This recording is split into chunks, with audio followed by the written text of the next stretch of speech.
All right, Akash hears us. Hey, I see Curtis in the space. I see JJ. Thanks for joining. If everyone could please like and repost the space, we greatly appreciate it. I was going to start it off with a quick intro about the space in case we have anybody new listening in or maybe listening to the recording later. I'll turn it over to Jenny to do the introduction of our special guest for today.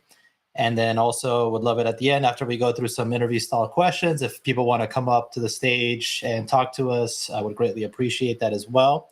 And also was going to share some other information as well, probably midway through the space as well. So thank you guys for being here. And I just want to make sure, Jenny, Tammy, you guys can hear me okay?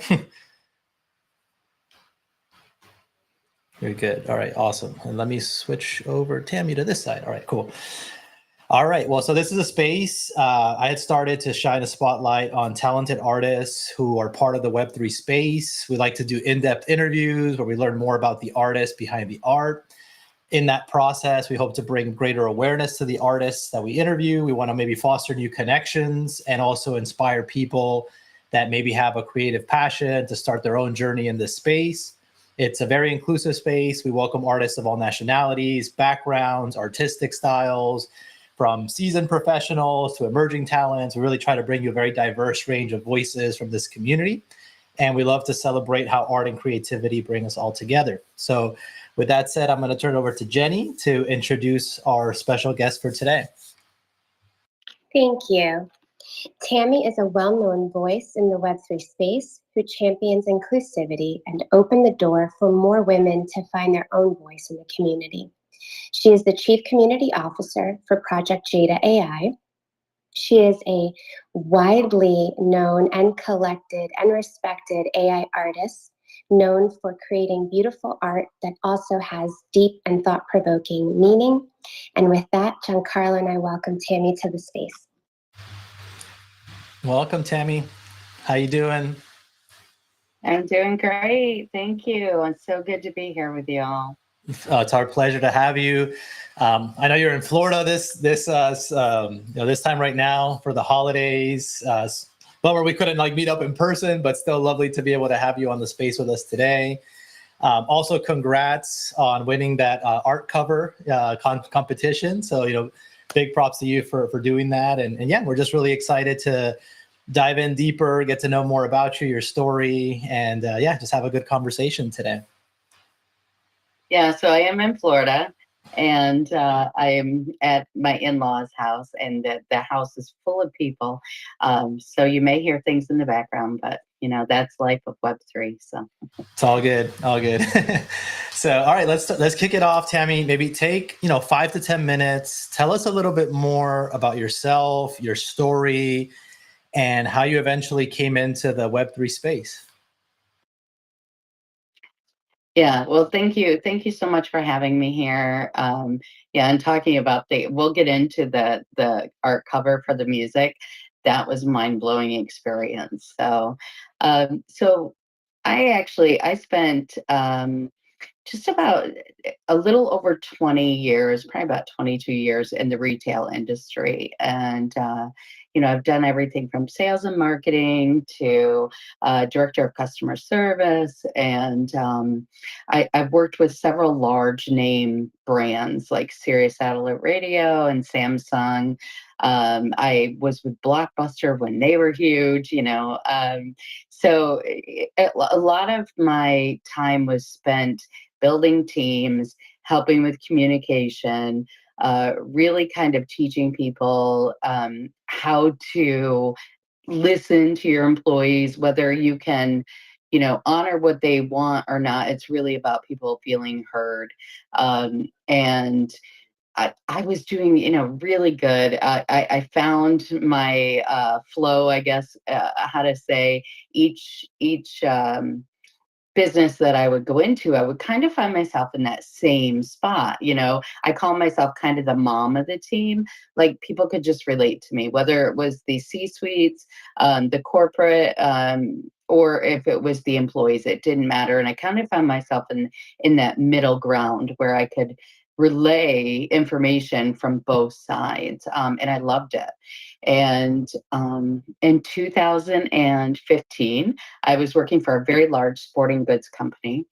And I was in a corporate position, and I ended up being injured while I was working, and I hurt my spine. But I'm a worker, so of course I went back to work for like 3 days after, to the point where I couldn't walk.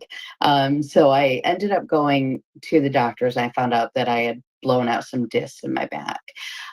So we went into therapy, and we did all kinds of things to try to get it to work, and it wouldn't. So we had to do surgery. So, and then anytime you went for like a major surgery, like that was a spinal surgery, they tell there's like a 1% chance that something can go wrong, and you have to sign that paper, and everyone signs the paper, and they're like, oh, nothing ever goes wrong. Well, I was that 1%. So I had my surgery, and they actually ended up I ended up with a tear in my spinal cord, and I ended up with a CSF leak, which is cerebral spinal fluid leak.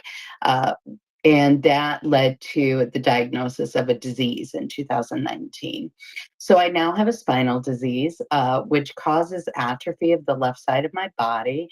If you look real close at my face, you can see the left side is definitely atrophying. But it's my leg, it's my arm, it affects my heart, my eyesight, my hearing. So I knew I couldn't go back to work doing what I was normally doing, because there's days when just things don't work right. And so I knew I had to find a new way. Well, when you hear that diagnosis, I was, oh, sorry, my computer just decided to pop up. Welcome to Google Drive. So when you hear that kind of diagnosis, it really kind of sends you into, well, it did me anyway, into a depression, and kind of like well, who am I without work? Because I had always tied my identity to either being a mom or being a boss, a leader, doing what I do.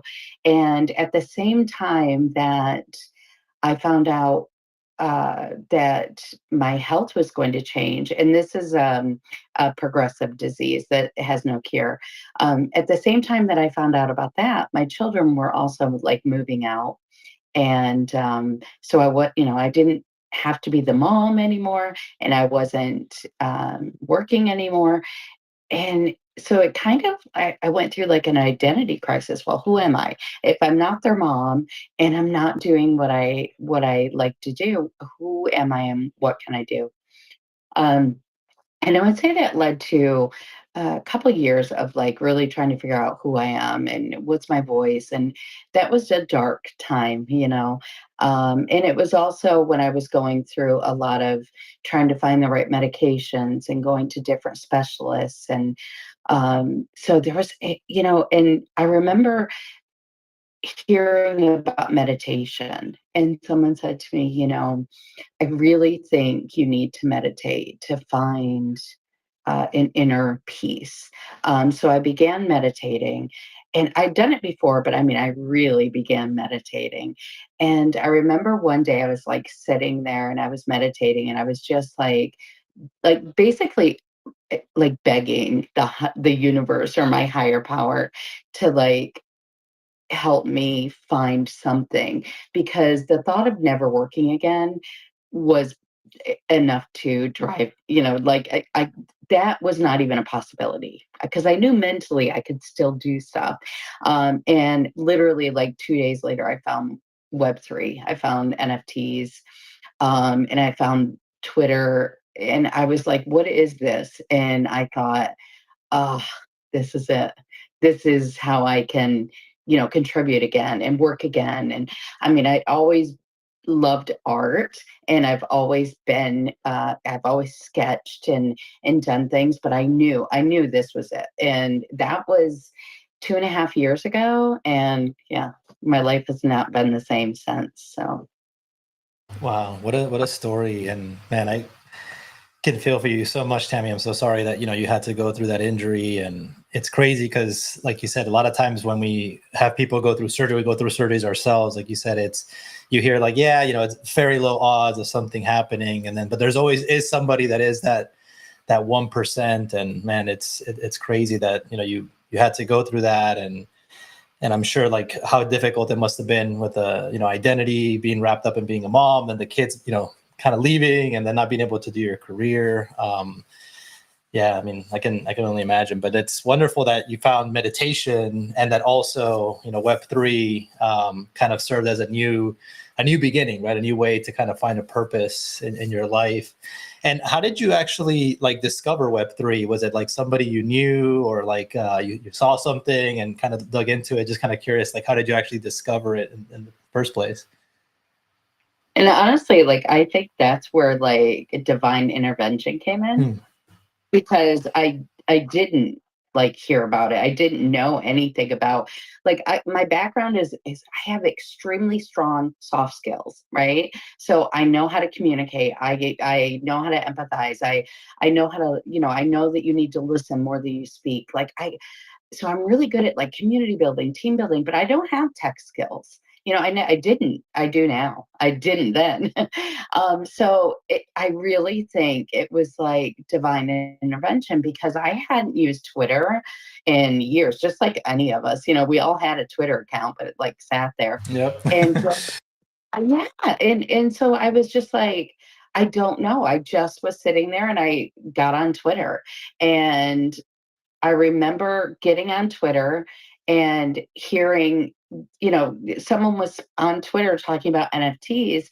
And so I just Googled it and I'm like, okay, well, I've heard of Bored Apes. I'd heard that, but I didn't really know what NFT meant.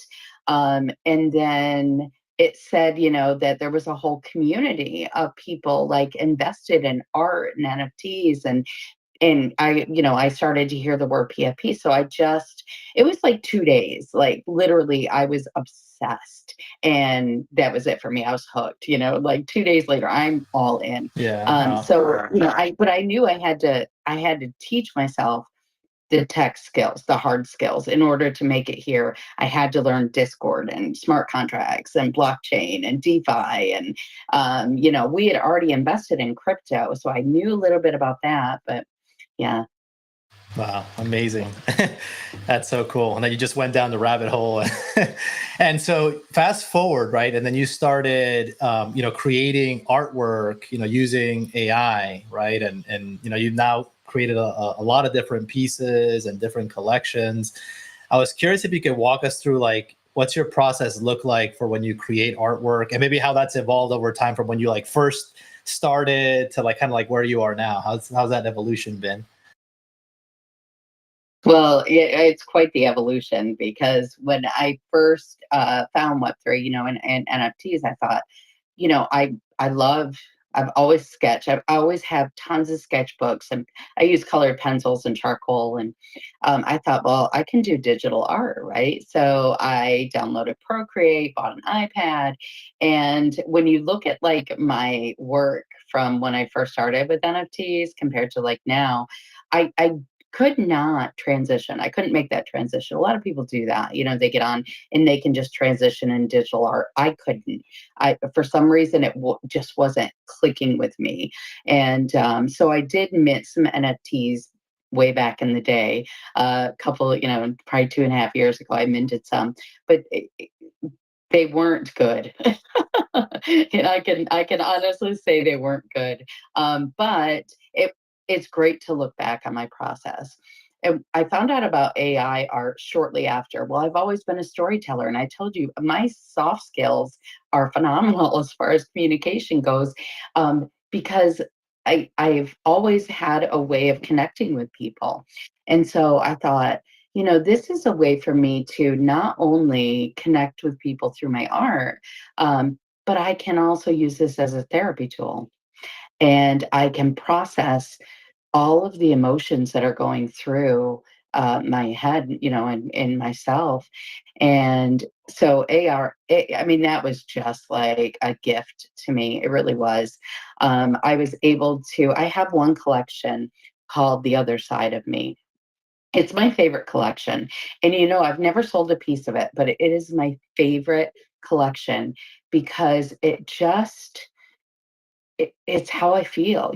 I feel like every one of us, I don't care if you have a disability or not, every one of us has something about us that we focus on when, yeah, there it is, that we focus on when we're like looking at ourselves in the mirror, whether that is we think that our eyes are too big or our hips are too big or we speak a weird way. I mean, we all have the other side of us, that side that we don't love enough and we don't care for enough. With me, it happens to be the left side of my body. And if you look at most of my artwork, a lot of my artwork, the women will have half a face or half their face will be covered.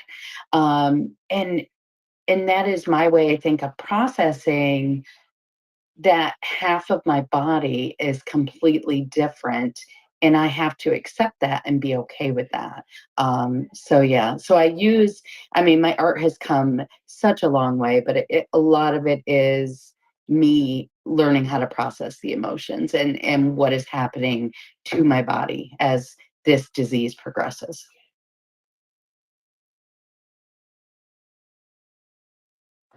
Wow, I love that. That it's been able to help you in that way too, right? Of being able to like heal and kind of, it's almost like as a therapy tool, right? To kind of process what you're feeling, the challenges, and yeah. And now it's interesting, hearing you talk about that it's like the left side, right? And looking at the artworks from that collection, and it's usually it's always on the left side that you have, kind of this, scarred or different, features on the faces. So no, thanks for sharing that with us. Jenny, you want to go to your question?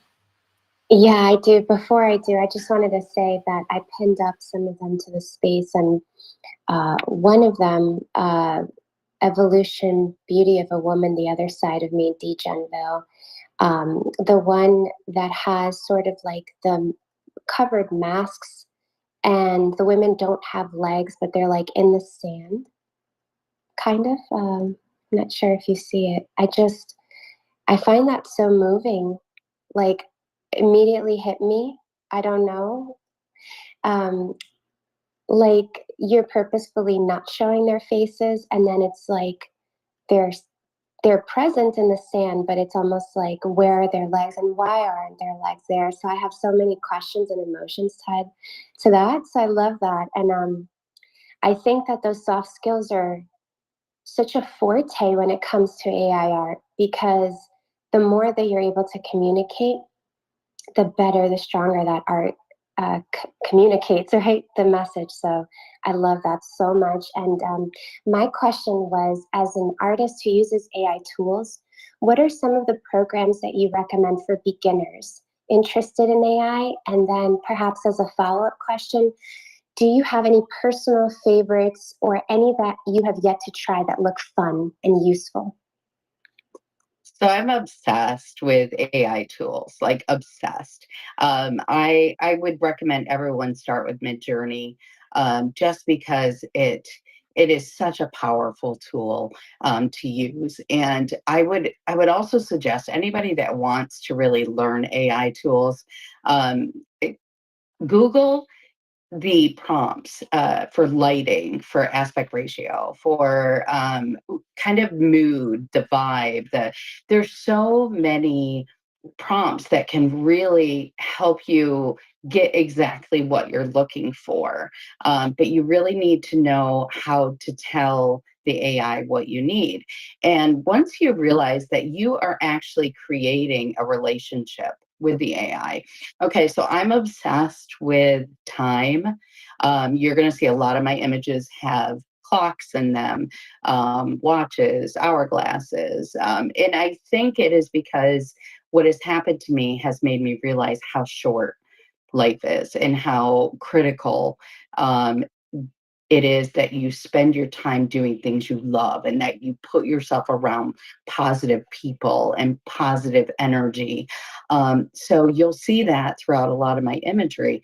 Well, Midjourney now I won't say any birds as well. You'll see cardinals in a lot of mine, but Midjourney will, I'll say something completely has nothing to do with either, and it will throw a clock in there, or it will throw a bird in there, because we have now created this relationship. Midjourney, the AI that runs Midjourney, knows that I enjoy that in my artwork. I really like surrealism. I like the women to look very abstract and surreal. I like the look of melting. And I think that is because I feel like with the atrophy on my face, it drops on the left side. So it's almost like I feel like, this pulling down or melting aspect of the left side of my body.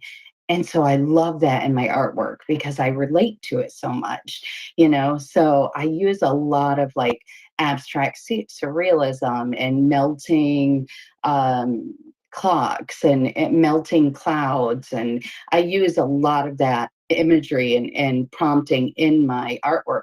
And that's what I would suggest for anybody. That's, what is it that you relate to? What is it? And then really start to build that with your AI. And then if you get 4 images, because that's usually what pops up, and you don't relate to any of them, recreate. Just hit regenerate, regenerate, regenerate until you get one that you click with, and then click on that and then continue to regenerate. Like if I mint an image, I have already made usually like 300-400 images that are kind of similar, but it wasn't one that spoke to me. So I wait for it to speak to me, because I always say to people, it doesn't, and that's another thing, I'm going to go from one to the other, but when we talk about sales, okay, if I mint something and it doesn't sell, that does not mean that it's not a good piece of artwork. It does not mean that there's not someone that wants to buy it. I always say, if I resonate with it, then mint it. If I feel like this is a great piece, mint it. And it doesn't sell right away. The person that's supposed to collect that piece, the other person that resonates with it, or the other people, they just haven't found it yet, but they will. One piece, Jenny, that you were talking about with the girls with the weird heads and no legs, that I minted that, and like 9 months later it was minted. So or bought, and so I, just put it out there, and then don't worry about if it sells right away. And it's easy for me to say because I have a job as well, so I'm not like living off my artwork. But for anybody that's struggling right now, and that self-doubt is so normal for us to go, well, maybe I liked it, but it's not as good as what I think. Bullshit. I just say bullshit. If you think it's good, it's good. Put it out there. Yeah, that's awesome advice, Tammy. I love that. And I was curious if you had any tools that you've been that are newer that have caught your eye, or that you'd like to explore. Yeah, so I use Midjourney, and I use Lensa.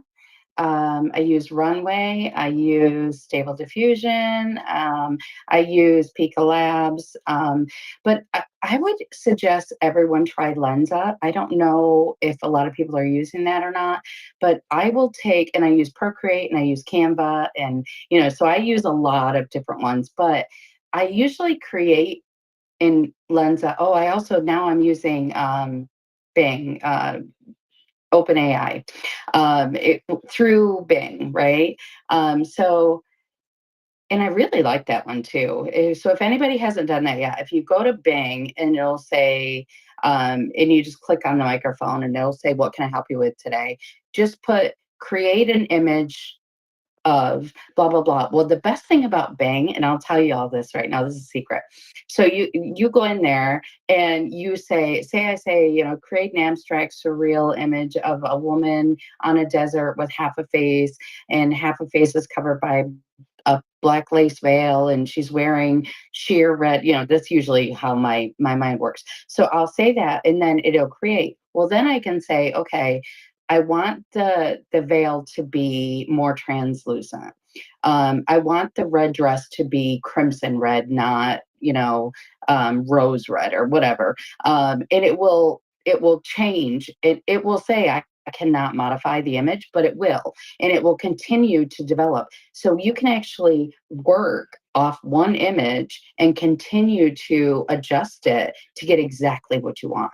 It's brilliant. I love it. I can't wait till Midjourney can do that, because I can't yet. But Midjourney, so I use that, and then I'll take that image and I usually put it into Lensa, and then I will use the filters or the effects and change it to kind of get the vibe and the lighting and the mood that I want. And then I will usually run it into Runway if I want to animate it. So amazing, amazing. Thank you so much for sharing that.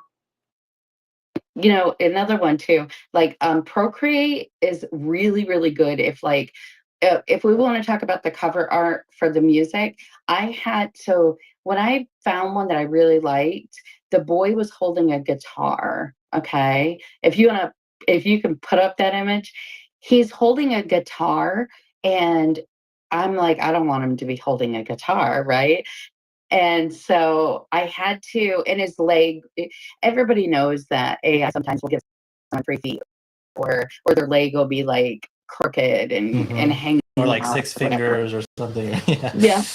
Yeah. So like I made this image and I love this image, but and there's a part in the song that she talks about 6 months, right? So I added the calendar and crossed out the 6 months, and that's above the balloons. And then the boy was holding a guitar. He had 3 feet. His foot was over into the white, edging on the side. And the red wall going down was not there. So I take that into Procreate. I take the guitar out. I make the wall go fully down. I take his foot out of the white edging on the left side, and then I took a balloon, copied a balloon, put it between his arms, and so I edit it that way too. So Canva and Procreate are really good for editing your artwork. Amazing. Your post editing is phenomenal. I've just been staring at that image while you were describing that entire process, and I think that's so important to share the post editing part of it, because I feel like a lot of the criticism that I hear anyway as an AI artist from others in the space is that they don't actually think that there's any level of input on our behalf, that it's basically just this tool that is doing it. And what you described right there, I challenge anybody to just do that and be able to produce that as a result, because clearly it's beautiful, Tammy, but there's a reason you won the contest, right? And so I applaud you so much, because that is no small feat. Thank you. Yeah, and I even took his legs. I'll after the space. Actually, I'll pin it up.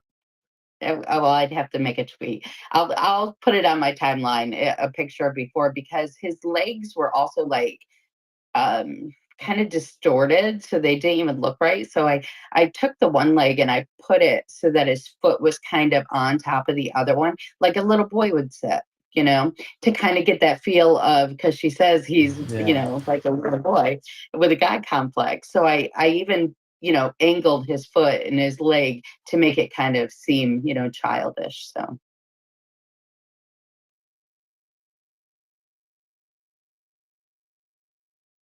I love it. I'm sorry. I'm over here not hitting the mic button because I'm just in admiration, just oh man, that's awesome. So pivoting a little bit, you hosted spaces in the past that celebrated and put the spotlight on women artists and builders in Web3. In your opinion, have we made progress with equal representation of females in the Web3 space?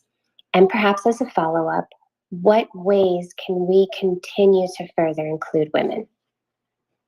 So I love this question, right? Because when I started in Web3, that first 6 months that I was in, and that was in 2021. So the first 6 months that I was in here, I really focused on learning tech. And I so I volunteered at a Discord for a gaming community, and I remember I was the only woman right in there, and I was the moderator. I had no clue what Discord was, or I mean, my kids. I have boys. I knew they had talked about Discord playing games, but I'd never been in it. But I volunteered to be a moderator, and so I entered, and it was all guys. Funny story. Every day I would go in and I'd be like, "Good morning," and they'd be like, "Hey, bro," and so they would do it, and they all knew my name was Tammy and my PFP was a woman. And so one day I went in there and they were like, "Hey, bro," and I'm like, "Hey, sis, how are you?" And that was the last time that they called me bro. I love it. Way to go. I love it. Yeah. And so I was like, they were like, and anytime anyone, then they got very like protective of me too, because if someone would come in and say, "Hey, bro," they'd be like, "She's a woman," so you can say, I didn't want them calling me ma'am because I was already like 30 years older than everybody in there. So the last thing I want is be ma'am, but you don't need to call me bro either. So, yeah, so I volunteered there. So I did that. And then I volunteered at another Discord and I taught myself everything there was to know about like smart contracts and blockchain and tech and I was running the Discord. So by the time I did moderator, all of a sudden I'm manager. So I'm running the Discord. I'm building Discords. I'm doing the channels. I'm setting it up.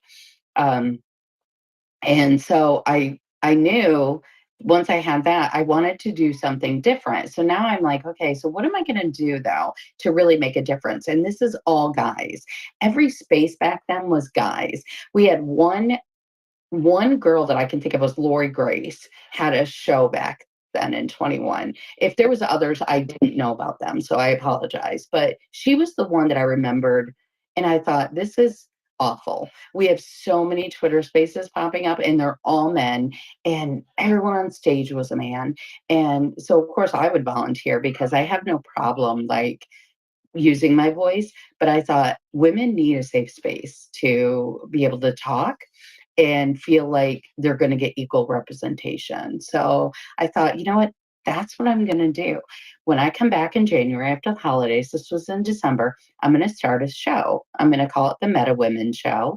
And I'm going to invite 3 women that are doing something, whether they're creating art, they're working as moderators, whatever they're doing, I'm going to spotlight them and I'm going to do it differently than the others. I'm going to do like a talk show where I really research their background and I know about them before they come. So the first 15 minutes that we're talking, it's about their past, And so I did. And I'll tell you, I have interviewed the most amazing people that are now like doing phenomenal in the space. Wonder Mundo, Alicia, she was on my show, and Marianne, and I mean, there's just so many people back then that were just starting out that are now, doing phenomenal things.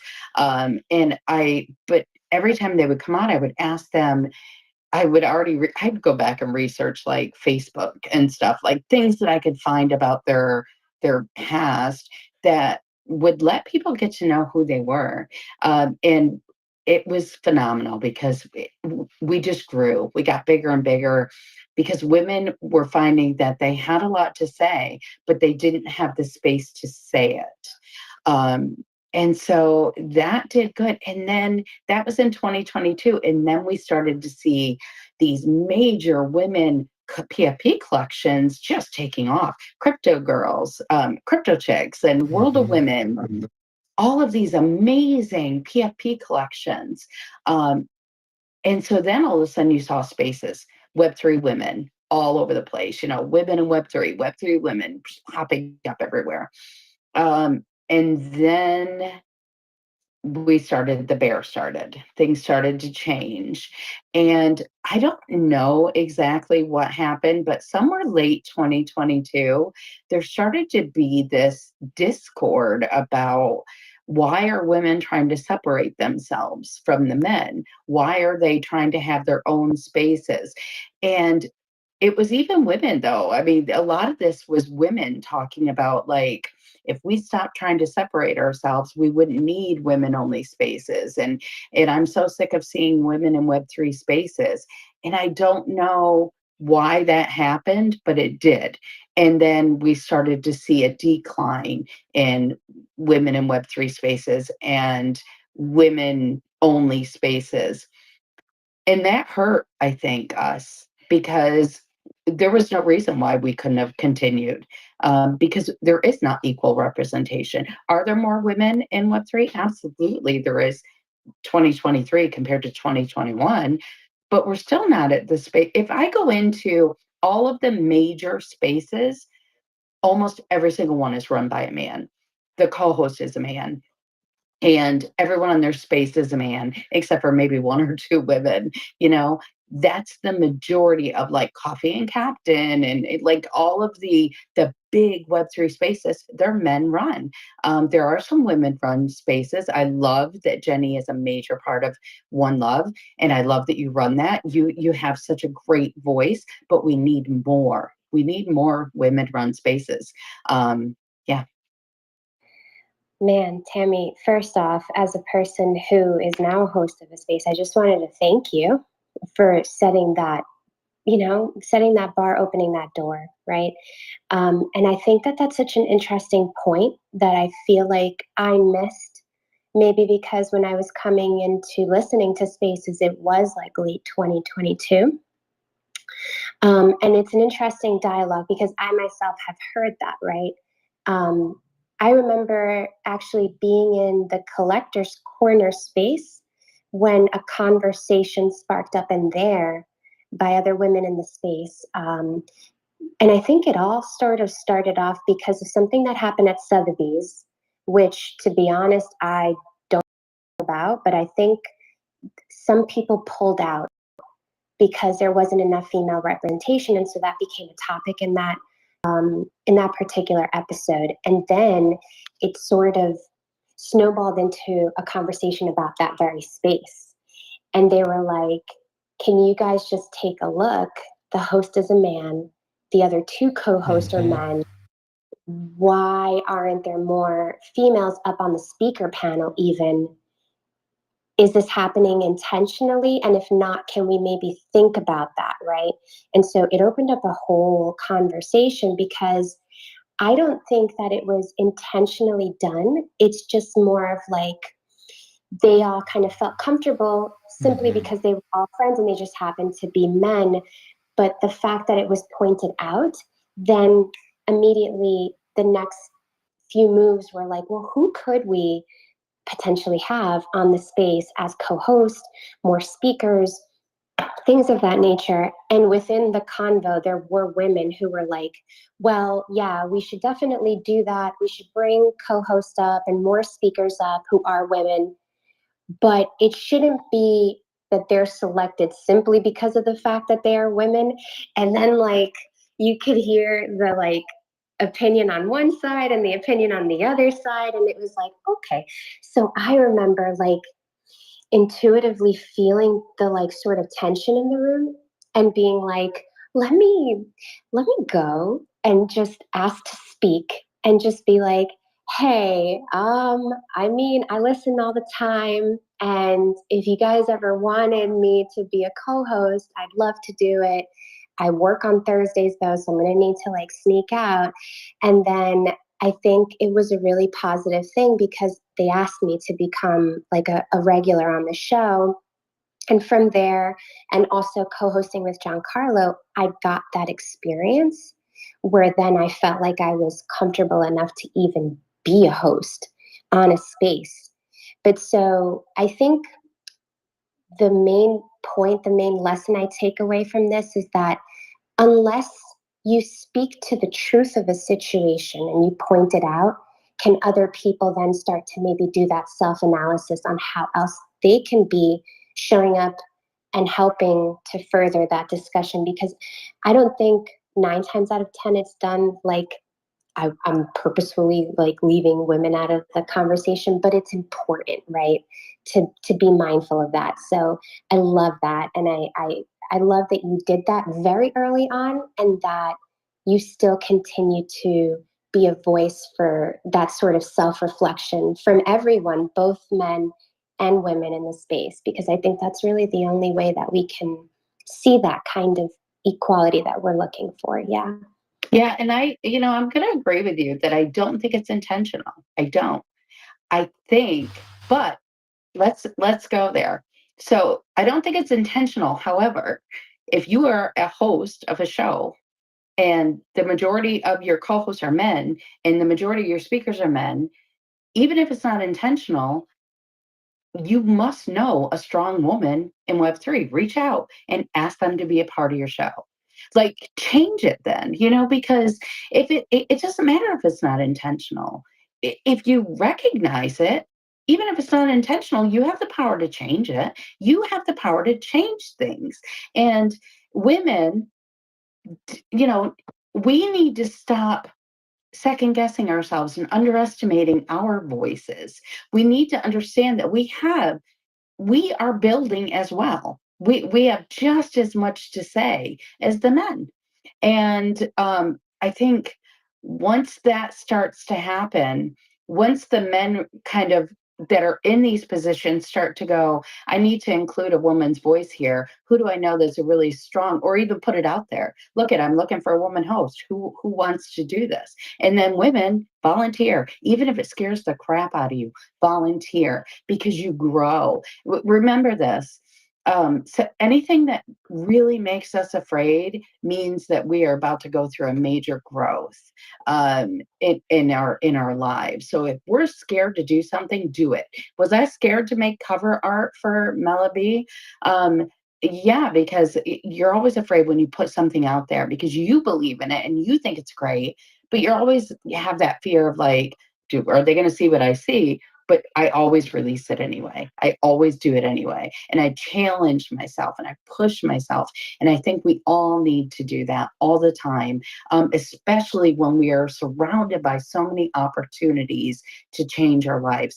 And this is to all the women in the space right now. I don't know how many are in here, but if you know a woman in this space or you're in this space, your possibilities and opportunities right now are, they're mind-blowing how many things are available for you to change the direction and path of your life and open doors. And you want to be an artist, be an artist. If you want to be a podcast host, be a podcast host. If you want to be a community, do what you want to do. You have the opportunity right now to do that. So. Man, I've loved this conversation. And yeah, that's actually one of the reasons, and early on in this space, I was very intentional about saying I wanted to also have a female voice, a female perspective, to be a co-host for me, right? Because I think it's important to have that balance, right? And a woman can bring a perspective that a guy may not be able to bring into a conversation, right? So, and as a matter of fact, and also the other thing too, is I had actually heard Jenny, we didn't even really know each other, but I heard her on another space and I was like, wow, this woman's amazing. Like the way she like described art and her collecting was like poetry. I was like, and I just DM'd her like, hey, I loved what you did on the space and I would love to have a co-host. And, she came on and it's been an awesome experience. And the other thing too, is even when it comes to these spaces, right? Like I've tried to also be very intentional about like, who do we bring? So not only looking at diversity of like types of art styles and all that, but do we have a representation of women artists? And as a matter of fact, I just did an initiative now with a coffee company as well, where we try to also give some representation and opportunity for artists to like expand their brand beyond just art, but also like to selling it on a packaged good. And again, was also trying to be very intentional about, all right, do I have enough representation of women here versus men? So I think it's like you guys were saying, I have noticed that a lot of times people are kind of blind to that and they don't even realize it. Like there's just a group of guys and they're like, okay, we're hosting our spaces or doing these things, but they don't take a moment to step back and think, do I have a good representation here of the community of people like that? So I catch that a lot. And actually, I also have a corporate job as well right now too. And I recently actually called out like a tech vendor that we brought in to help with something in our company. because they onboarded a team of like 15 people, and there was literally just 2 women. So I went to the head of the group, and I'm like, "Do you notice a problem here with your team?" And he's like, "No, we got some good people." And I'm like, "Did you notice that there's like 13 guys and only 2 women?" He was like, "Oh no, I didn't even notice that." And I was like, "Okay, I think we need to do something a little bit about how you're recruiting and how we're filling special." I think so. Sometimes people are just blind to it, but it's just important that we continue to bring awareness and be intentional, right, about how we're promoting more diversity and representation in everything that we do, right? And we do have the power to do that, right, through spaces or the things that we promote, what we buy, right? So no, I love this conversation so much. And yeah, so I wanted to also now actually switch over to another question I had for you, Tammy, which was, I know you have a couple of collections, namely it's A Woman's World and A Beauty of a Woman, that are about like rejecting or challenging societal standards of beauty, right? And I was wondering, like, how do you believe like your art can inspire or provoke change in those societal perceptions of beauty? And what impact do you hope like your work can have on viewers that like see some of these pieces that are doing that? Yeah, so I mean, obviously, with my disease, it affects my physical appearance. And it was a really hard, that was, I think, one of the hardest things that I had to learn to be okay with, because it affects my face. And it is causing the atrophy on the left side of my face. It's affecting my teeth, and like I said, my eyesight, everything. But the left side of my face ages much, much faster because I'm losing all the muscle. Atrophy is losing muscle. So I'm losing all the muscle in the left side of my face. So um, I think it is important that we look at what does beautiful mean, right? So when I say I challenge societal standards of beauty, what is beautiful? You know what beautiful is? Beautiful is hearing someone talk and understanding that they have the ability to see other people, listening, hearing a conversation, and even if I don't agree with your opinion, rather than me forming my rebuttal or my justification or my defensiveness, me listening to you and understanding that we don't have to agree on things, that's beautiful. Being able to see someone else's side of things, caring about other people, supporting each other. I will tell you that I think what's happening here in Web3 with the women coming together and supporting each other, and they're not being, I always say that in Web 2, I worked in corporate world, and there would be maybe 10 positions available in upper management corporate. 1 or 2 would be available for a woman, and that's just the way that it is. That it's no different. It's been this way for a long time, and so you may have 5 or 6 women in the company that are vying for 1 or 2 positions. So it's very competitive, and it wasn't that women, like people say, women are catty and they're constantly cutthroat.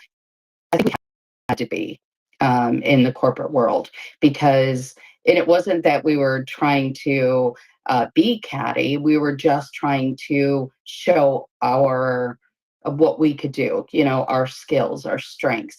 And so when you do that, and you have like 5 women going for the same spot, it does seem very competitive. So I would say Web 2 was there was walls, and we were all walled in, and we all had to fight to get to the top. Web 3, there are no walls. So there's no walls, it's open. We don't have to fight. We don't have to compete. We can support each other. We can build each other up. There's enough room for everybody. There's enough room for all the men, all the women, every nationality, LGBTQ. There is room for all of us, and we can all support each other. And that's beauty. That's beautiful. People honoring, supporting, helping each other grow, coming together, this community vibe, the feeling, that's beautiful. So I don't need to create just a woman with like big boobs and small clothes to have someone say, "Oh, that's a beautiful piece of art." She can have, a distorted face with things coming out her ears or whatever I decide to do, and you can find beauty. I say a lot of my GM posts, if you follow me, it will say, dream in color, find beauty in everything. And because I really think it's important that we look outside what society says is normal or beautiful or the standard. Man, I love that so much. Yeah. So profound. And it's, a couple of things that you mentioned there, right? One is that, like, Web3, has no walls, right? And that there's space for all of us to be successful. And I think a lot of people do tend to get caught up in this notion of like this scarcity mentality, right? Where like, oh, if that person wins and I lose, but there really is room and space for all of us to grow, right? There's no need to be feeling like envious or like, oh, because this person is going to succeed, it's going to hurt my growth in some way. We could all win, collectively grow and learn and succeed collectively, right? So I think that's such a beautiful message, and I love this message too about that we can find beauty in everything, right? Like, who's to say like what is beautiful, right? And I love that. Yeah, you create, you have these images with like distorted faces or the legs missing, but they are beautiful in their own way. They're colorful and that there's so many shapes and forms and almost infinite ways to be beautiful, right? And that it's not just confined to these specific things that maybe society or the media or whatever tries to make us believe. So no, that's amazing. I love that so much. Thank you.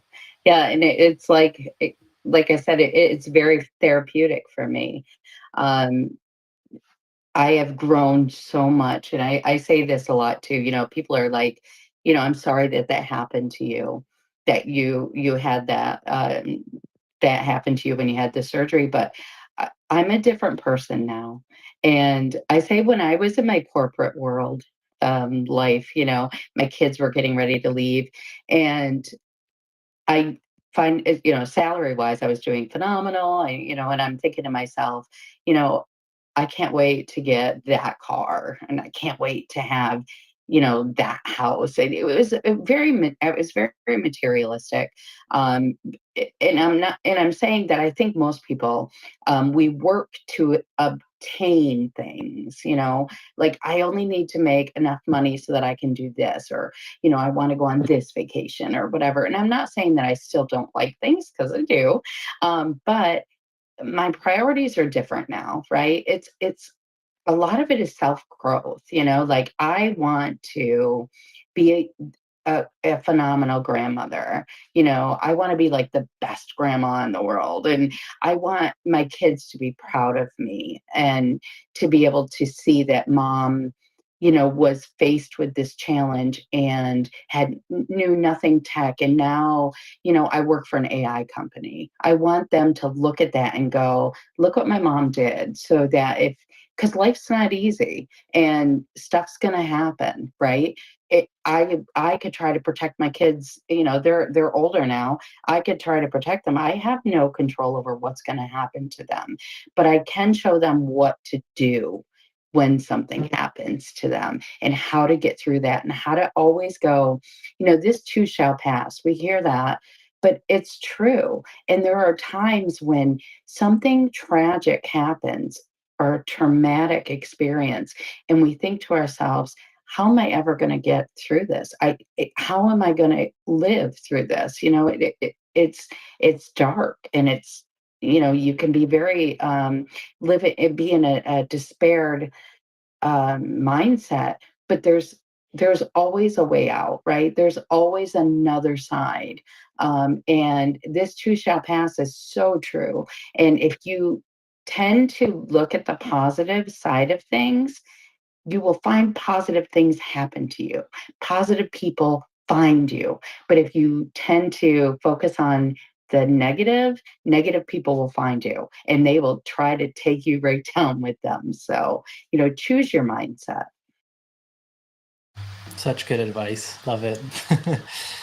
And so earlier you hit on that your favorite collection is The Other Side of Me, right? And you talked a little bit about that one. I was wondering though if you know from across all the different platforms, blockchains, and all these different artworks you create, if there's what was a specific artwork that you've created that maybe holds special significance to you and value to you, and if so, you could tell us which one and why.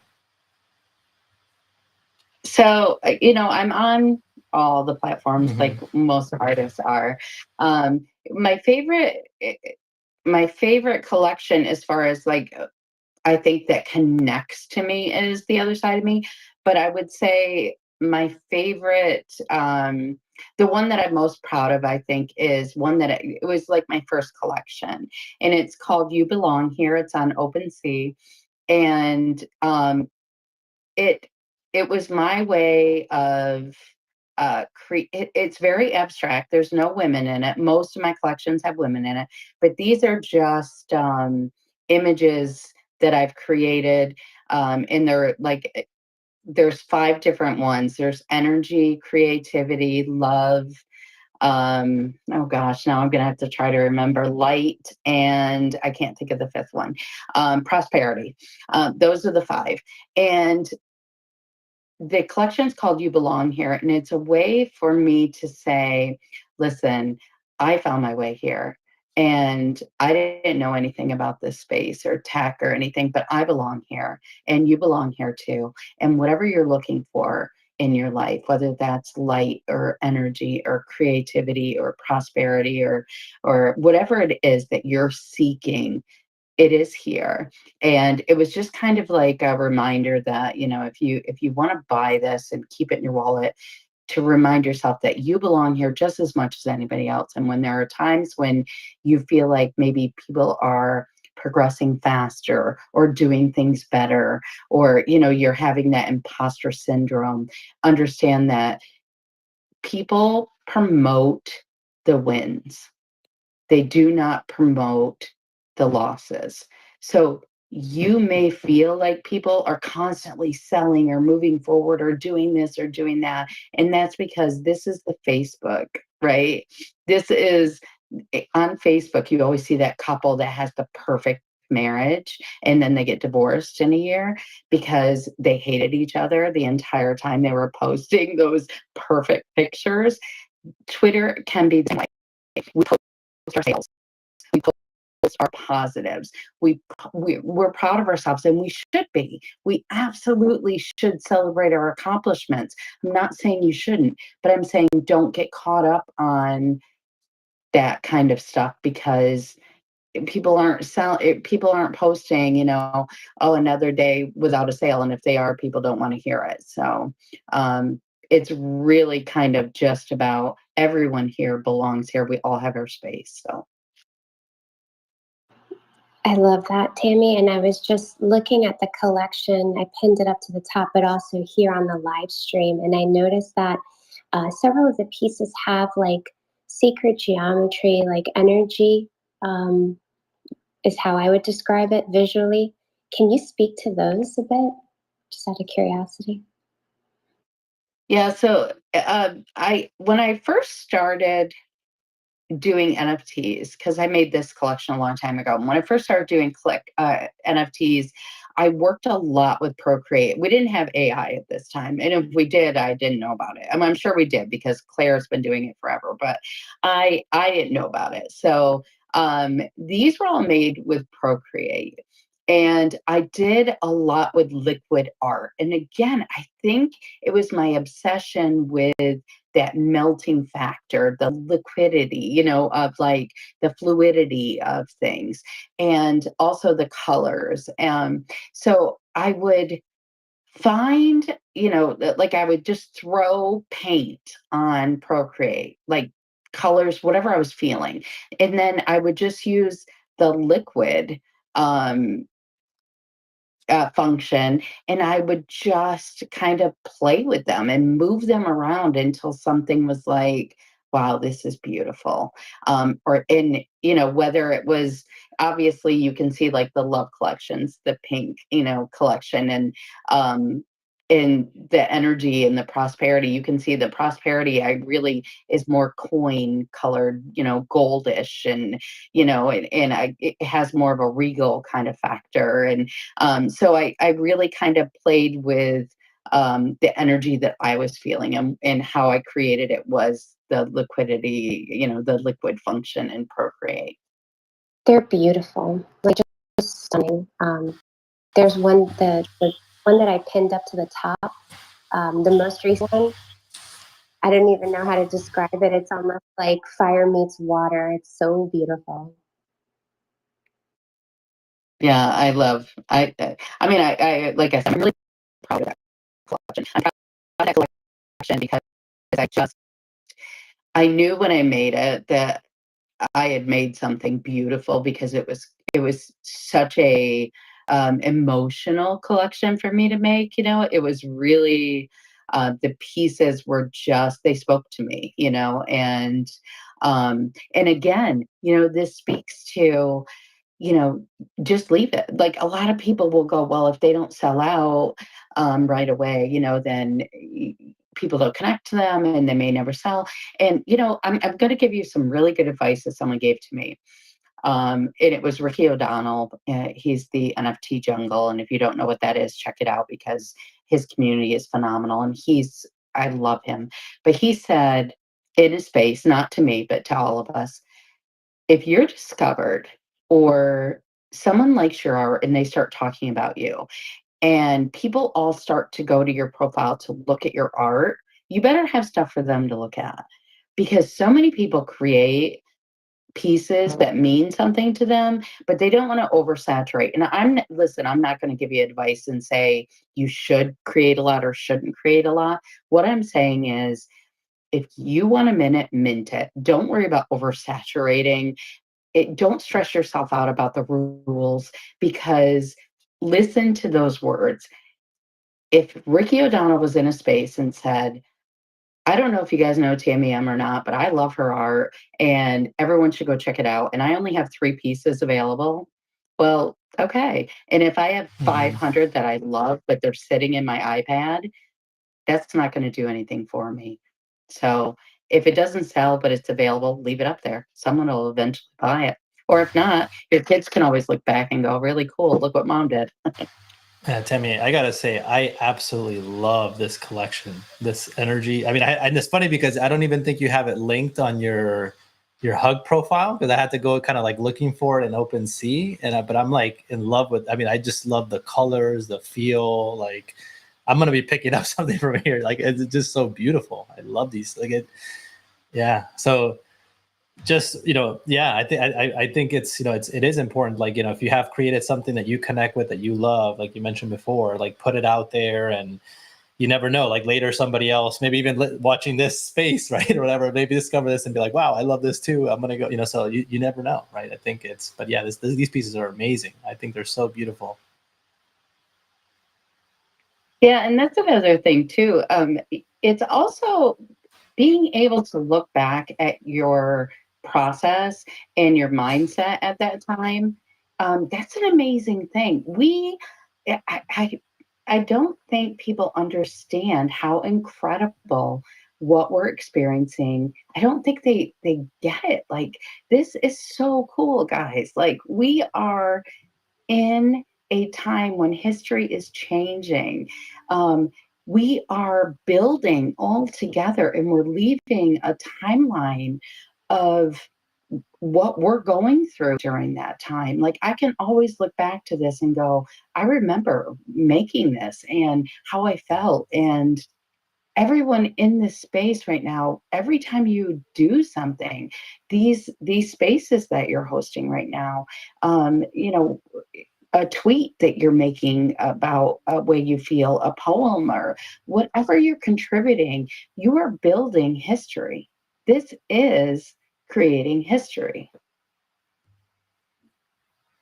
I love that, Tammy. And I also think what you said about how it's really important for us to not get lost in the sauce of Twitter and to not focus on like, oh, well, this didn't sell, so I'm going to sort of hold back kind of mentality, and basically allow the feedback from Twitter to dictate your creative process is unwise, because that's almost like short-term mentality versus what you just described, which is long-term mentality. What we're doing here really has this provenance and historical component to it that I think oftentimes we miss because we're in the moment, right? Like unable to zoom out. So I think it's fantastic advice, and it almost it reminded me of the history of CryptoPunks, which I recently sort of like educated myself on. Like, it didn't happen overnight. So this idea that we should allow what's happening in this very moment right now, and who's winning and who's not winning and what sells and doesn't sell, is just not a good game plan for the long run. Can you put up, I have a piece called Noise, and it's on Foundation, and I'll speak to that. So my piece Noise is actually the one that will be displayed at NFT NYC. And noise, anyone can relate to noise because it is about Twitter, right? So that's noise. And if you look, she has a clock around her eye on the left side. And she has a clock around her eye, and that is my reminder to all of us that life is short, time is short, do it now. But if you look at the words, like up in the right hand corner, it says try harder, and then it says stop. And then down at the bottom, it's try this. And it's really about the noise of Web3, the noise of building on Twitter. You're going to hear constant people saying, well, you need to do this and you need to do that and don't do this. And like just what I just said about people saying, well, don't oversaturate because people won't want to buy you. And if something doesn't sell for 3 months, you should burn it because, people don't want your stuff. They're going to wonder why other people aren't buying. That's all noise, You are creating your own path. You are making the rules for yourself. No one here is an expert. We're all building together. We're all doing this together. And anyone that tells you that they know the right way to do it, well, that is the right way to do it for them, not for you. So block out the noise and just continue to forge your own path, because it's really the only way you're ever going to be successful. Because if you're building off what someone else is doing, it's not authentic. It's going to come across inauthentic, and people are not going to relate to that.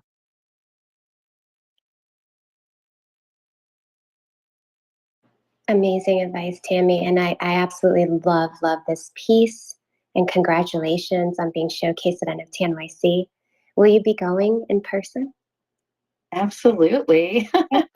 Yeah. Yeah, absolutely. I'm going. Yay. So we'll see you there. Yeah.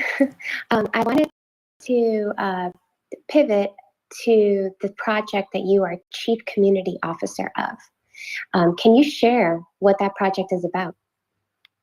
Yeah, and I'm not going to go into too much detail on it, only because we're getting ready to release, and we are under audit right now for Surtech. So what I will say is, Jada is an artificial general intelligence, and if you don't know what that means, is there's 4 levels of AI.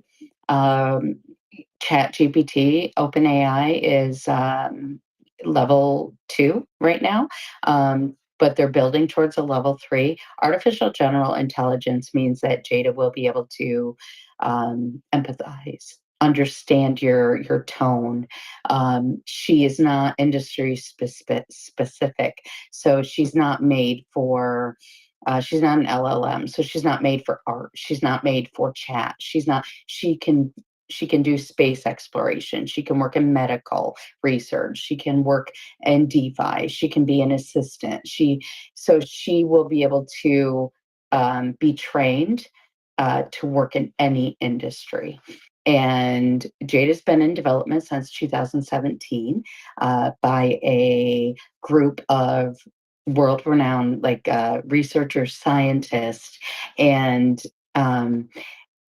the founder, Diego, is extremely specific on who is involved with Jada, meaning he has just as much female input as male input. He makes sure that there is several different nationalities. We have a scientist in Africa and a scientist in London and a scientist here. And to make Jada very unbiased, and make sure that she truly is can meet all ethical standards and moral standards.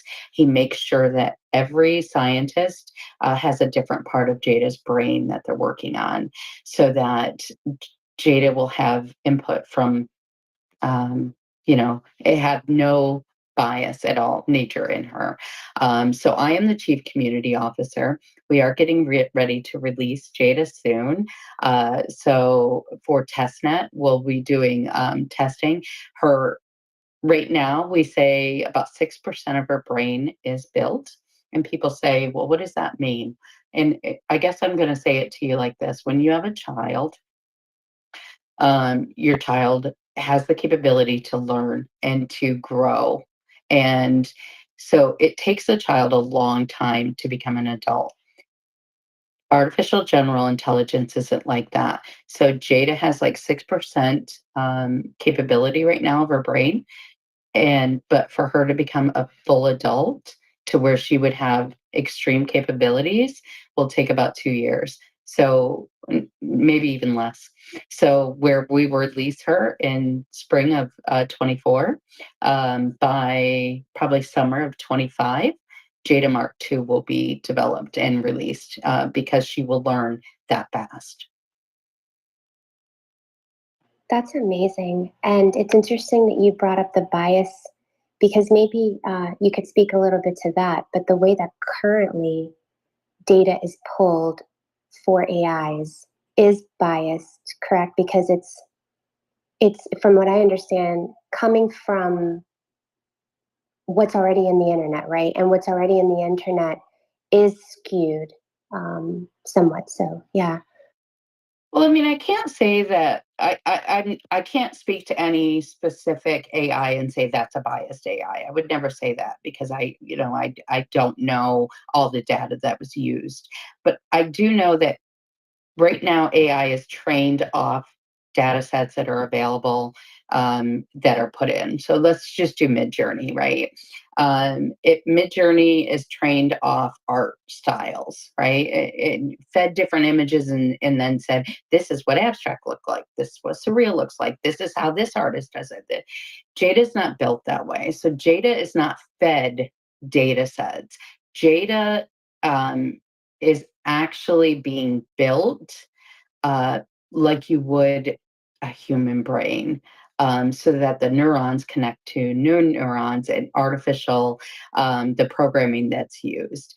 While I can't get too much into the specifics because I am not a data scientist or a researcher or a coder, it's built. We're not feeding her preset data links. And that's about as far as I'm going to go into it, just because I don't want to misspeak.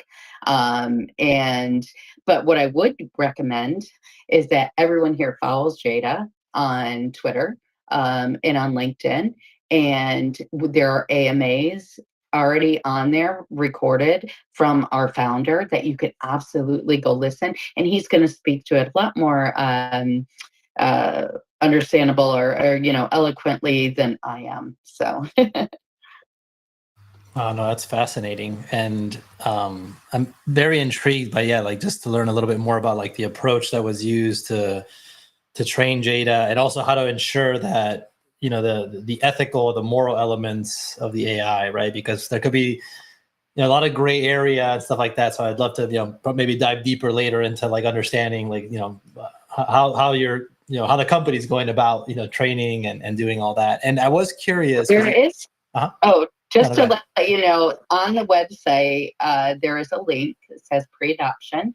And if you go to that, there's a 17-page, we call it the green paper, because Jada's, we have the green background. But you can go through, and green paper actually is a thing for like sustainable companies. Cool. But if you go in, it's 17 pages of Jada's how she's being built, how we're making sure that we fall in line with the EU guidelines that they have set for AI regulation. And so really going through that 17-page document will tell you so much about Jada. Awesome. Thank you.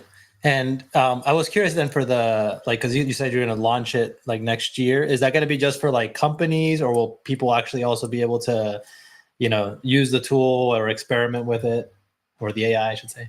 I'll be using it. So no, right now we're partnering with select enterprises right now. So we have already people that are in partnership with us that we will be releasing the testnet to. Testnet will be a select release. So it won't be available for everyone as of right now. But again, that could change, everything changes all the time in this space. And so as Jade, right now we are planning on releasing her to select enterprises for them to utilize and work with her. And then Mark 1 will be available for everyone. But like I said, that could change. You can't hold me to it, because Diego could decide to make it available for everyone to use, just to get Jada to be, developed faster. But right now it's select enterprises. Cool. I'll stay tuned. Definitely. All right. One other thing I did want to ask you about, Tammy, as well. I know you recently announced that you're planning to start taping a podcast in December called TWeb3 and Me, and you're planning to release your first episode in January of next year. So I was curious, maybe you could tell us a little bit more about the podcast and why you're deciding to start it now. Yeah. So, like I said to Jenny, there was a time when there was a lot of women hosting spaces, and women through, Web3 women and women in Web3 and all these, and then, fall 2022, we saw those die off. And then in 2023, there hasn't been hardly any. I think Rachel Wilkins does one, Jenny does one, Love with You, and there's far in between. And I thought, you know what? I loved doing it. Twitter space, I love doing it, but I really want to do something more podcast style. And I'll tell you right now, it is the best time in the world to start a podcast for anybody listening in the audience. If you want to, now's the time, because podcasts are going to blow up. And I thought, you know what? I have the chance to do this again. And I have all this experience behind me. I know the right questions to ask. And there's so many women now that have lived this experience in the last year, 2 years, that haven't had the chance to have, their voice heard yet, in a way that in my style, the way that I do it. And I want to do it. So I will be doing a weekly podcast, and it is called Web3T and Me, or Web3 and Me. I'm not sure which way I put that. And so there will be some tea spill there, and we'll get into some details. But really, it's going to be celebrating the female voices in Web3, and it will be a women-only podcast. And people can call me a hypocrite for that and say, here you are saying men need to include more women, and you're not going to include men. But until we get to the point where I feel like we don't need it, I'm going to celebrate the female voices in Web3 and give them their time to really shine, because there's plenty of spaces for them to shine.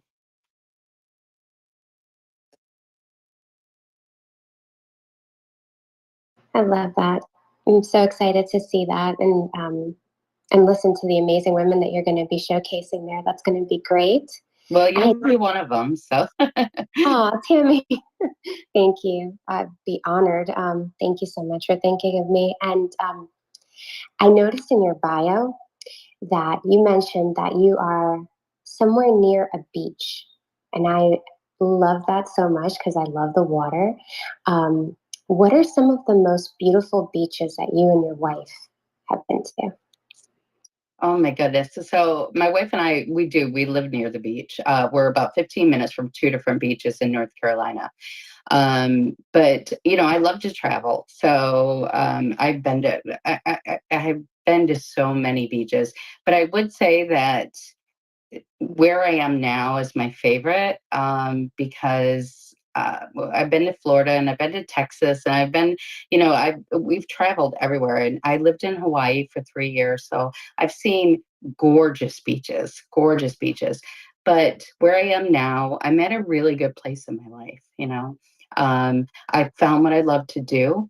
I'm surrounded by amazing people, and my wife and I moved here. Our kids are all doing really well. We have four boys.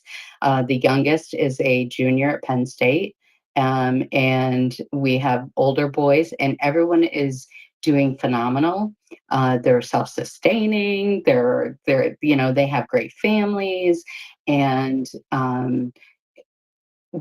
just at a really good place in my life. So when I go to the beach now, it's peace. My wife and I go. She has half a day on Thursday, and I work from home. So if I'm working, I can go to the beach and work. And we just sit and we just take in, how beautiful the world is, nature is. It's really a gift to be able to see the world through eyes that appreciate the beauty that we're given, and like even just watching families on the beach, or like, an older couple coming and thinking, I wonder how long they've lived here by the beach and if they come here every week, just people's stories. And yeah, so here's my favorite. Oh, I love that so much. That's so special, and I'm so glad you're at such a good place in your life now too. Especially with everything you kind of gone through and the challenges. So that's wonderful. And one other thing I wanted to ask you, Tammy, is what else outside of art and Web3 and beaches are you passionate about?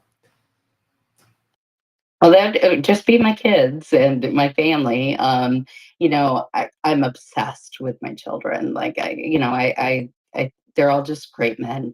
They're really good men, and I have two grandchildren. I have a 5-year-old grandson, and I have a 2-year-old little girl, Ellie, and so we have four boys, and so her name is Nanami Ellie because she's Japanese American, and she speaks Japanese. She's 2 and she speaks Japanese. So we'll FaceTime, and she teaches me Japanese. So I'm learning colors and numbers and how to speak to her, and so my life is so enriched right now with. I mean, that really is my passion and my obsession is these humans that I've created, and now the humans they're creating, and how beautiful life is, and I'm still extremely lucky to have my parents, both sets of parents, and my wife, both of her parents are still around. So I just have a very full circle right now. Oh, that sounds so wonderful. And my daughter's name is Ellie as well. So, and you said, I was like, oh, that's so cool. But wow, that's amazing. Also learn the Japanese, and that you're learning, even from her as well. That's wonderful. And maybe the last question I had as well was, and we usually ask all of our guests this, is what are your top 3 favorite movies of all time? Oh goodness. Okay, this is going to show my age because they're all going to be older movies. I absolutely love Urban Cowboy. It's like one of my favorite movies ever, and if you haven't seen it, you need to watch it. It is John Travolta and Deborah Winger. Her name is Sissy in the movie. I love that movie. I love Officer and a Gentleman. That is another phenomenal, phenomenal movie. It's so good. And it's funny because it's always been one of my favorites, and my son is in the Navy now. So it really means more to me now. And God, my third one. Oh, I am a movie freak. I love movies. I love Terms of Endearment's another It's one. a great It's one. it's a really good movie. I like movies that make me cry, because I'm a very alpha female. I've always been kind of an alpha female. I don't show my emotions too much, and it's rare that I get emotional.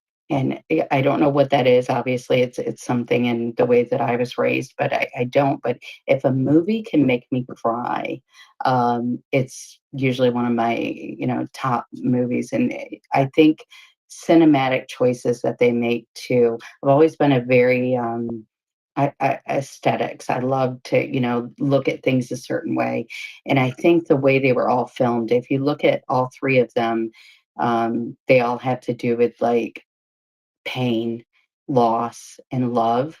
And I think anytime a movie can take you through those emotional experiences and you can feel them in a way that the director wanted you to, it's a great, great movie. Yeah, I have to agree with that. And actually, I haven't seen. I'm a fan of Terms of Endearment, but I haven't seen Urban Cowboy or Officer and Gentleman. So I would definitely be checking those out. Yeah, and it's always older, but I love classic rock too.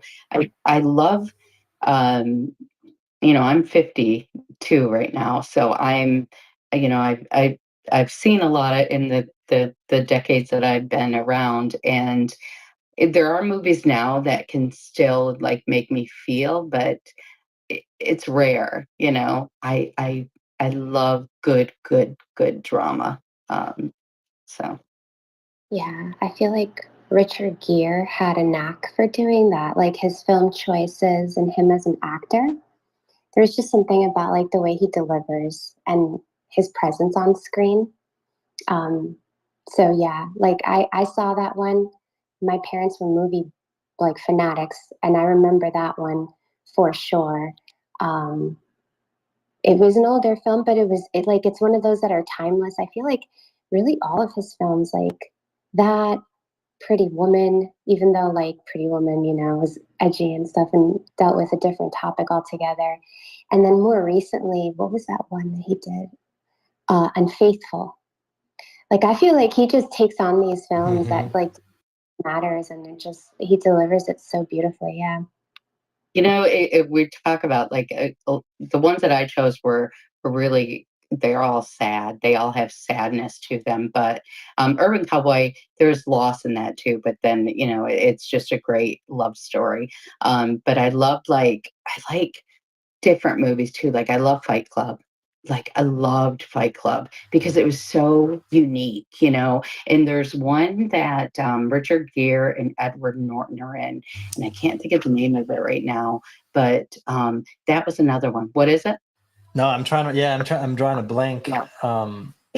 It's excellent. If anybody has a chance to see it, that's another one. In their mind, the ones that really mess with your mind, I love those too. Yeah. That's it. Primal Fear. That one. Excellent. That one, Primal Fear and Fight Club, those two. I love mind benders like that. Yeah, those are some of my favorites too. So yeah, I love those that like, just you're like, what? Yeah, those are incredible. Yeah, Fight Club, when I saw it the first time too, it was just what an experience. You know what? Okay, now that you got me on the movie thing, American History X. Oh, I don't know if you guys have seen that, but that's another incredible, incredible movie that just like Edward Norton is great.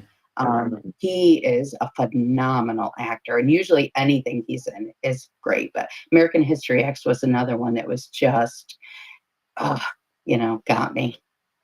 Yeah, just those first opening, like I want to say that opening, that sidewalk, like yeah. that permanently like left an impression on me. Oh man, what a movie. But then the story of redemption, right? Like such a message, yeah.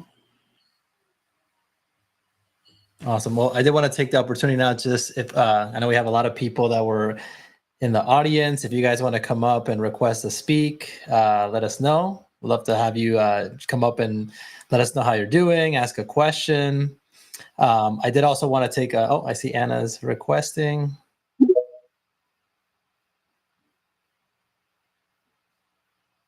Hey, Anna, how you doing? Happy Friday. Happy Friday, guys. Happy Thanksgiving, everyone. My goodness, that was fast. Giancarlo. Hey, Jen. Hey, Tammy. Hey, everyone. Hi. Well, I missed the first part of the interview because I woke up super late because today is day after Thanksgiving. Black Friday means you get to sleep a lot. Uh, After a wonderful time with the family, and I did caught a lot of the most important what really strikes a lot for me as well. The bro culture you were talking about, the fact that not enough female voices are being spoken or represented. But I think being an extrovert, not an introvert. I was an introvert once, believe it or not, and I would only speak when I'm being spoken to. But life of an immigrant have taught me greatly to speak and don't be afraid to speak, regardless of the outcome. And I honestly, because just like you, Tammy, I come from a corporate background, and the shallowness behind so much what corporate America is all about just makes me sick to my stomach. To be honest with you, I don't miss that. I miss some of the things that were pleasant. The people that I got to work with. Not a lot of them, but there were dear friends of mine that I still keep in touch with.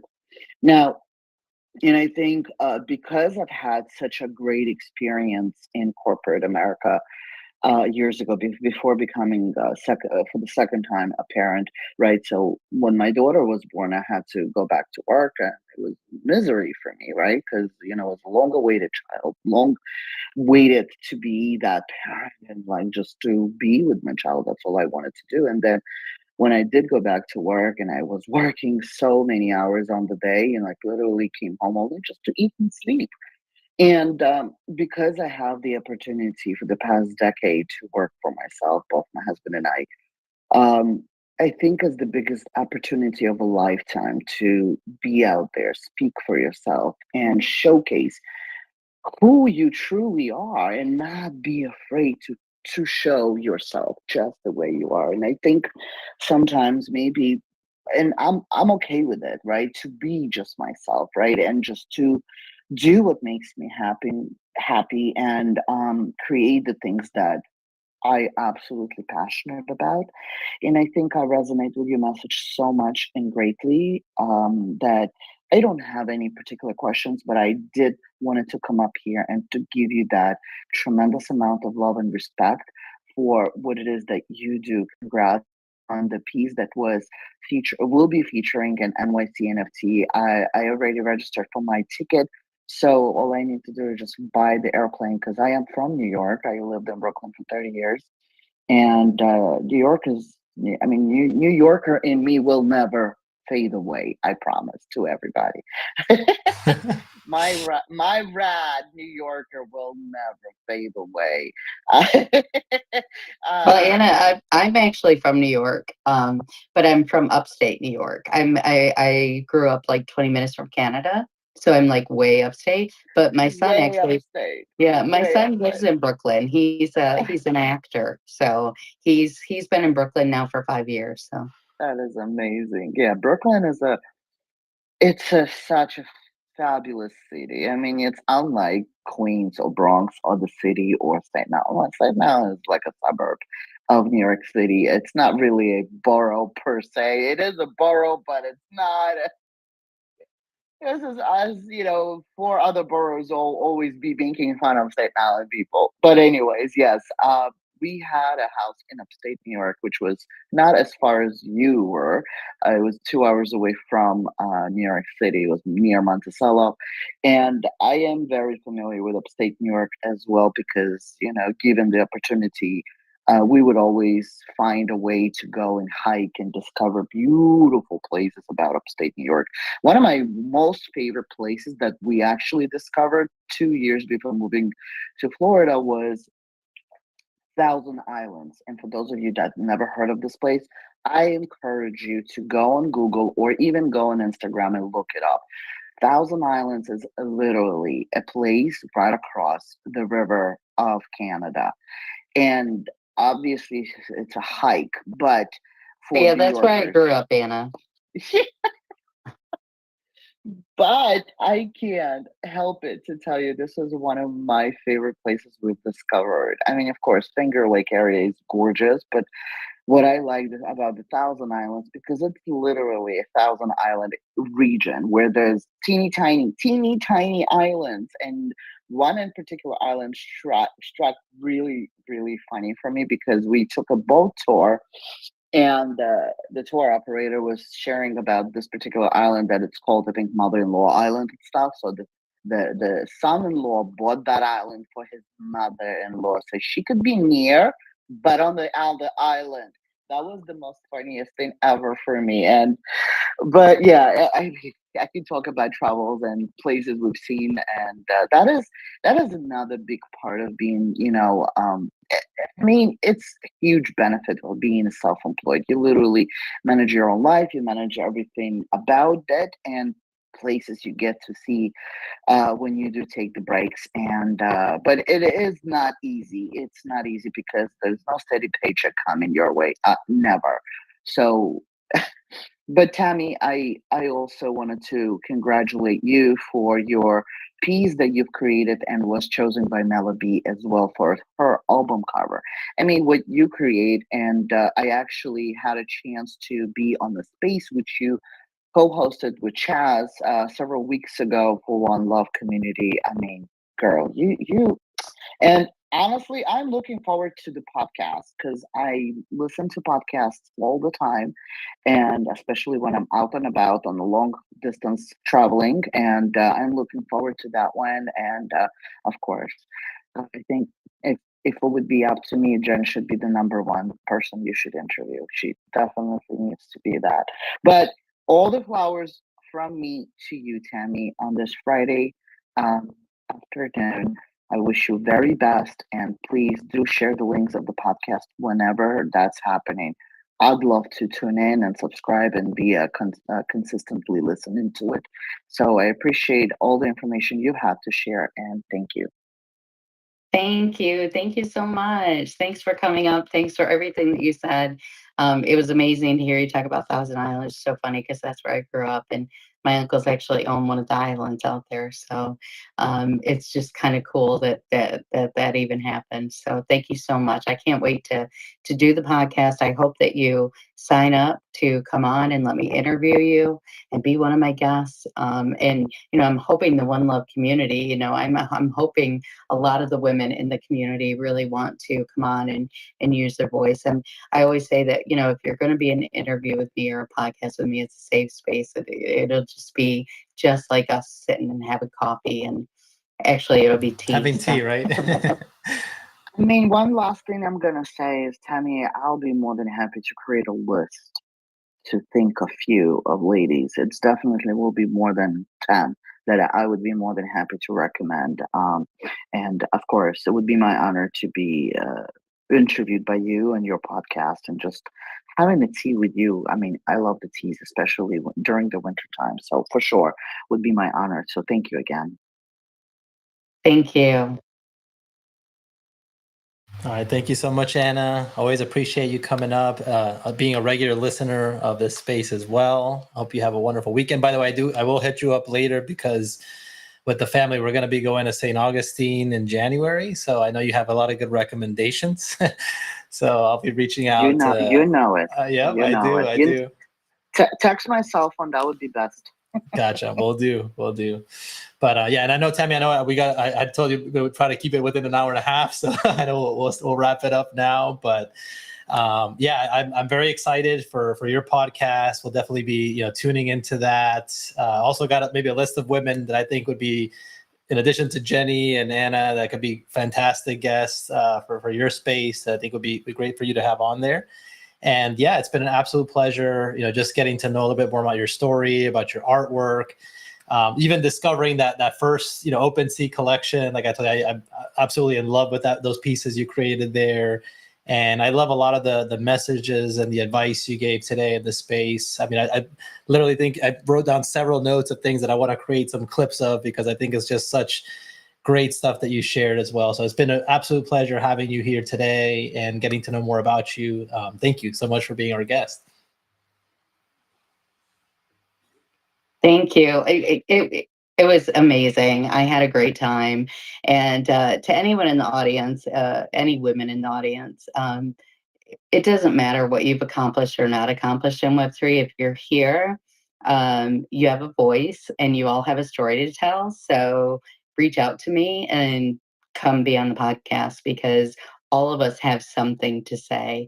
And this is really just about, even if we just talk about, where you live and what you've done and anything. I mean, we all have a voice. So yeah, reach out, come be on the show. And I can't wait to continue to make these incredible relationships that I continue to make. I mean, it's mind blowing how many amazing, talented, strong women are in this community that I have had the pleasure of getting to know and create relationships with. So, and Jenny, you're one of them. Just amazing. I absolutely adore everything about you when you're hosting a space. I think that you have a way of making people feel heard and feel special and feel valued. And that is beautiful. And that's what matters. So thank you so much, guys, for having me here. Thank you, Tammy. It was honestly just a pleasure and an honor getting to know you a little bit better today. Thank you. And thank you for the kind words. All right. Thank you, Tammy. Thanks also to everybody that was here listening today. Greatly appreciate you guys being in the space. One quick thing I was going to let you know, because I just started this initiative with Coin Coffee, who we partnered and try to help champion artists by putting their artwork on coffee. So really marrying, two things that I love, art and coffee. There is a Black Friday or Cyber Monday / Black Friday special going on, where if you buy a bag, you get another one 30% off. I put it in the comments so you guys could check it out. It could be a great, gift for a family member or something, or even just for yourself, just to sit down and enjoy some coffee. So anyhow, I wanted to just make sure that people were aware of that. And again, thank you guys so much for tuning in, for listening. Thank you, Anna, for coming up to speak. Appreciate all of you. Have a great Friday and a wonderful weekend. All right. Bye-bye.